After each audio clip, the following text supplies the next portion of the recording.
ಸಮವಸ್ತ್ರದಲ್ಲೇ ಹಲವು ಮಹಿಳೆಯರ ಜೊತೆ ರಾಸಲೀಲೆಯ ವಿಡಿಯೋಗಳು.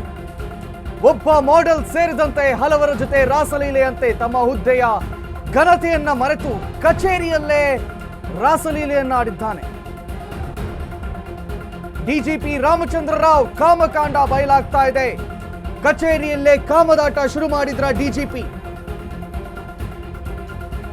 ಡಿಜಿಪಿ ರಾಮಚಂದ್ರ ರಾಸಲೀಲೆ ವಿಡಿಯೋ ಭಾರಿ ವೈರಲ್ ಆಗ್ತಾ ಇದೆ, ಸದ್ದು ಮಾಡ್ತಾ ಇದೆ.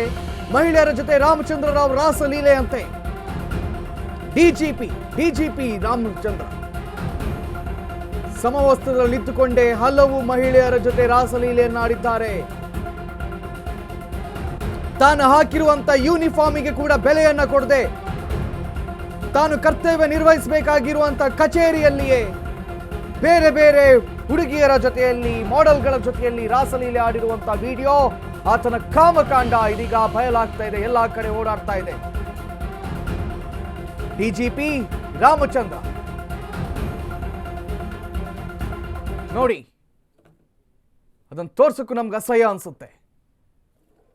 ತನ್ನ ಕಚೇರಿಯಲ್ಲಿಯೇ ಈತ ಸಿಕ್ಕವರ ಜೊತೆಯಲ್ಲಿ ಅಸಭ್ಯವಾಗಿ ವರ್ತಿಸಿದ್ದಾನೆ. ನೋಡಿ, ಆ ಯೂನಿಫಾರ್ಮಿಗೆ ಒಂದು ಬೆಲೆ ಇಲ್ವೇನ್ರಿ? ಆ ಯೂನಿಫಾರ್ಮ್ ಹಾಕೊಂಡೆ ಈ ರೀತಿಯ ಕಾಮಕಾಂಡವನ್ನು ಮಾಡಿದ್ದಾರೆ ಡಿಜಿಪಿ ರಾಮಚಂದ್ರ. ಸಮವಸ್ತ್ರದಲ್ಲಿ ಒಂದು ಕಾಕಿ ಅಂತ ಹೇಳಿದ ಮೇಲೆ ಆ ಸಮವಸ್ತ್ರಕ್ಕೆ ಒಂದು ಬೆಲೆ ಅಂತಿರುತ್ತೆ, ಒಂದು ಘನತೆ ಅಂತಿರುತ್ತೆ. ಆ ಕುರ್ಚಿಯಲ್ಲಿ ಕೂತ್ಕೊಳ್ಬೇಕಾದ್ರೆ ಒಂದು ವ್ಯಕ್ತಿತ್ವ ಅನ್ನೋದು ಬೇಕು, ಒಂದು ಘನತೆ ಅನ್ನೋದು ಬೇಕು. ನಾನು ಇದೇ ರೀತಿಯಲ್ಲಿ ಕೆಲಸ ಮಾಡ್ತೀನಿ ಅನ್ನುವಂತಹ ಒಂದು ನಿಶ್ಚಲತೆ ಬೇಕು. ಇವನ ಹೆಸರು ಮಾತ್ರ ರಾಮಚಂದ್ರ, ಆದರೆ ಇವನು ರಾಮನೂ ಅಲ್ಲ, ಚಂದ್ರನೂ ಅಲ್ಲ. ರತಿ ಮನ್ಮಥ ಅಂತ ಇಡಬೇಕಿತ್ತು.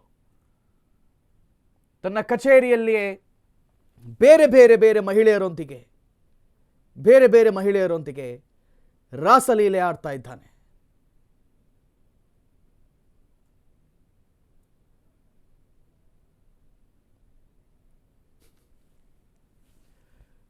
ಒಬ್ಬ ಮಾಡೆಲ್ ಸೇರಿದಂತೆ ಬೇರೆ ಹೆಂಗಸರನ್ನ ತನ್ನ ಕಚೇರಿಗೆ ಕರೆದುಕೊಂಡು ಬಂದು ರಾಸಲೀಲೆಯನ್ನ ಈತ ಆಡಿದ್ದಾನೆ. ಇವನ ಹೆಸರು ರಾಮಚಂದ್ರ ಅಂತ ಹೇಳಿ. ಮಧುಚಂದ್ರ ಅಂತ ಹೆಸರಿದ್ದಿದ್ರೆ ಚೆನ್ನಾಗಾಗ್ತಿತ್ತೇನೋ.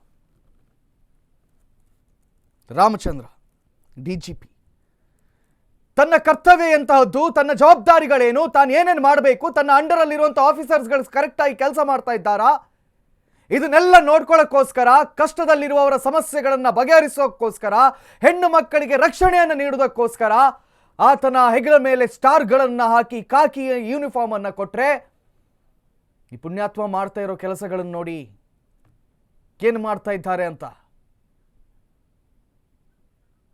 ಅದೇನು ಕಚೇರಿ ಅಂತ ಎಣಿಸ್ಕೊಂಡ್ರು, ಬೆಡ್ರೂಮ್ ಅಂತ ಎಣಿಸ್ಕೊಂಡ್ರು. ಅಸಹ್ಯ. ನಿಮ್ಮ ಅಶ್ವವೇಗದಲ್ಲಿ ಬಿಗ್ ಬ್ರೇಕಿಂಗ್ ಅನ್ನು ನಾವು ನಿಮಗೆ ನೀಡ್ತಾ ಇದ್ದೀವಿ.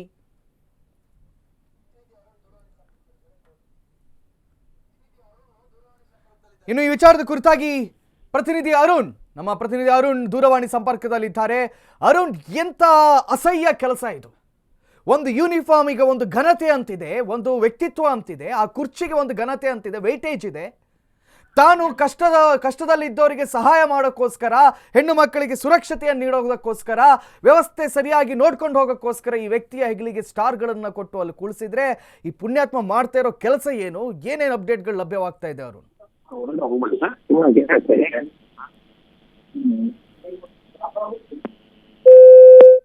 ಎಸ್, ಕಡಿತಗೊಳ್ತು. ಮತ್ತೊಮ್ಮೆ ಅವರನ್ನ ಸಂಪರ್ಕಕ್ಕೆ ಪಡೆದುಕೊಳ್ಳುವಂತಹ ಪ್ರಯತ್ನವನ್ನ ಮಾಡ್ತೀವಿ. ಆದರೆ ಈ ಡಿಜಿಪಿಯ ಕಾಮಕಾಂಡ ಬಯಲಿಗೆ ಬಂದಿದೆ. ಇನ್ಯಾವುದು ಗುಟ್ಟಾಗಿ ಉಳಿದಿಲ್ಲ. ಒಬ್ಬ ಮಾಡೆಲ್ ಸೇರಿದಂತೆ ಹಲವರ ಜೊತೆ ಈತ ರಾಸಲೀಲೆಯನ್ನಾಡಿದ್ದಾನೆ.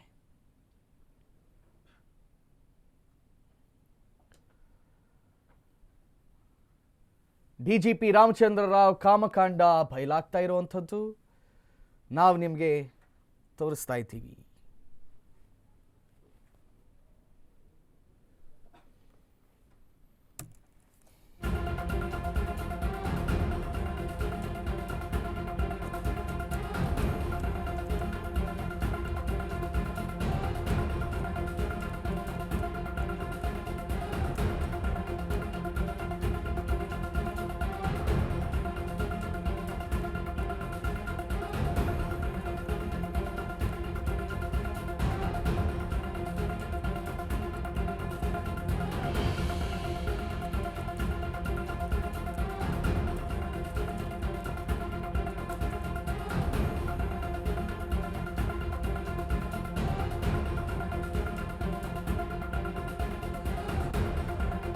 ಎಸ್, ಮತ್ತೊಮ್ಮೆ ನಮ್ಮ ಜೊತೆ ದೂರವಾಣಿ ಸಂಪರ್ಕಕ್ಕೆ ಬಂದಿದ್ದಾರೆ ಅರುಣ್, ನಮ್ಮ ಪ್ರತಿನಿಧಿ ಅರುಣ್. ಅರುಣ್, ಈ ಮನುಷ್ಯನನ್ನು ನೋಡಿದರೆ ಸಜ್ಜನ್ನಂತೆ ಕಾಣಿಸ್ತಾರೆ, ಆದರೆ ಅಲ್ಲ. ಅವರು ಮಾಡಿರುವಂತಹ ರಾಸಲೀಲೆಗಳು, ಕಾಮಕಾಂಡ ಇದೀಗ ಬಯಲಿಗೆ ಬರ್ತಾ ಇದೆ. ಏನೇನು ಅಪ್ಡೇಟ್ಸ್ಗಳು ಲಭ್ಯವಾಗ್ತಾ ಇದೆ ಅರುಣ್? ಏನೇನು ಅಪ್ಡೇಟ್ಸ್ಗಳು ಲಭ್ಯವಾಗ್ತಾ ಇದೆ?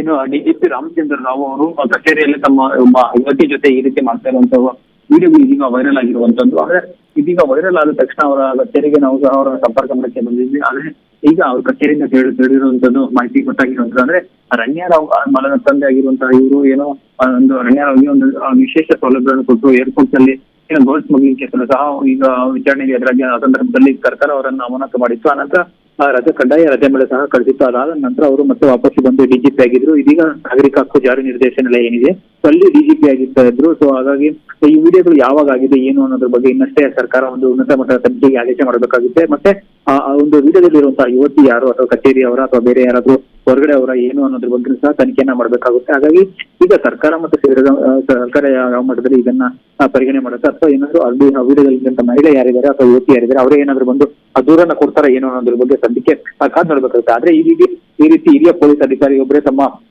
ಕಚೇರಿಯಲ್ಲಿ ಈ ರೀತಿ ಒಂದು ಯುವತಿ ಜೊತೆ ಅಸಭ್ಯವಾಗಿ ವರ್ತನೆ ಮಾಡುವಂತದ್ದು ಇರ್ಬೋದು ಮತ್ತೆ ತಲೆಗೆ ಇರುವಂತದ್ದು ಇರ್ಬೋದು. ನೋಡಿದ್ರೆ ಇದಕ್ಕೂ ಆ ರಾಜ್ಯದಲ್ಲಿ ಪೊಲೀಸ್ ಅಧಿಕಾರಿಗಳು ಎಷ್ಟು ಮಟ್ಟಿಗೆ ಕೆಲಸ ಮಾಡ್ತಾರೆ ಅನ್ನೋದನ್ನು ಸಹ ಜನರು ಸಹ ನೋಡ್ತಾ ಇರುವಂತದ್ದು. ಯಾಕಂದ್ರೆ ಹಿರಿಯ ಪೊಲೀಸ್ ಅಧಿಕಾರಿ ಆಗಿರ್ತಾರೆ. ಯಾಕಂದ್ರೆ ಇವರು ಡಿಜಿಪಿ ಅಧಿಕಾರಿ, ಸಾಮಾನ್ಯವಾಗಿ ಕಾನ್ಸ್ಟೇಬಲ್ ಅಥವಾ ಸಬ್ ಇನ್ಸ್ಪೆಕ್ಟರ್ ಅಲ್ಲ, ಇವರು ಡಿಜಿಪಿ ಹಂತದ ಅಧಿಕಾರಿ ಆಗಿರುತ್ತದೆ. ಯಾಕಂದ್ರೆ ರಣ್ಯಾರಾವ್ ಪ್ರಕರಣ, ಗೋಲ್ಡ್ ಸ್ಮಗ್ಲಿಂಗ್ ಪ್ರಕರಣ ಏನು ಹೊರಗಡೆ ಬಂದಿತ್ತು ಆ ಒಂದು ಸಂದರ್ಭದಲ್ಲಿ ಅವರನ್ನ ಸರ್ಕಾರ ಏನು ಒಂದು ಅಮಾನತನ್ನ ಮಾಡಿತ್ತು. ಆ ನಂತರ ಒಂದು ಕಡ್ಡಾಯ ರಜೆ ಮೇಲೆ ಕಳಿಸಿತ್ತು. ಅದಾದ ನಂತರ ಮತ್ತೆ ಅವರ ಅಮಾನತನ್ನ ಒಂದು ಯುವಕನ ಸರ್ಕಾರ ಮಾಡಿತ್ತು. ರಿವರ್ಸ್ ಮಾಡಿ ಅವರಿಗೆ ಒಂದು ನಾಗರಿಕ ಹಕ್ಕು ಜಾರಿ ನಿರ್ದೇಶನದಲ್ಲಿ ಒಂದು ಪೋಸ್ಟಿಂಗ್ ಅನ್ನ ಕೊಟ್ಟಿದ್ರು. ಅದಾದ ನಂತರ ಮೊನ್ನೆ ಹಿರಿಯ ಪೊಲೀಸ್ ಅಧಿಕಾರಿಗಳ ಕಾನ್ಫರೆನ್ಸ್ ನಡೆಸಿ ಶನಿವಾರ ಒಂದು ಐಜಿಪಿ ಕಚೇರಿಯಲ್ಲಿ ಅಲ್ಲೂ ಸಹ ರಾಮಚಂದ್ರ ರಾವ್ ಅವರು ಭಾಗಿಯಾಗಿದ್ರು. ಅದಾದ ನಂತರ ಏನು ಇವತ್ತು ಸಹ ಕಚೇರಿಗೆ ಬಂದಿರುವಂತದ್ದು ಅಂದ್ರೆ ಈ ಒಂದು ವಿಡಿಯೋಗಳು ಹಳೆಯದು ಮತ್ತು ಎಡಿಟೆಡ್ ಆಗಿರುವಂತದ್ದು ಅಂತ ಏನು ಸಹ ಹೇಳ್ತಾ ಇರ್ತಾರೆ. ಆದ್ರೆ ಸರ್ಕಾರ ಇವಾಗ ತನಿಖೆಗೆ ಆದೇಶ ಯಾವ ರೀತಿ ಮಾಡುತ್ತೆ ಮತ್ತೆ ಯಾರು ಆ ತನಿಖೆಯನ್ನ ಮಾಡ್ತಾರೆ, ಯಾವಾಗ ನಡೆದಿರುವಂತದ್ದು ಮತ್ತೆ ಏನಂದಿರ್ಬೋದು, ಮತ್ತೆ ರಾಮಚಂದ್ರ ರಾವ್ ಅವರ ಬಗ್ಗೆ ಏನು ಸರ್ಕಾರ ಮತ್ತೆ ಕ್ರಮ ಕೈಗೊಳ್ಳುತ್ತೆ. ಯಾಕಂದ್ರೆ ಇನ್ನು ಕೇವಲ 4 ತಿಂಗಳಲ್ಲಿ ಅವರು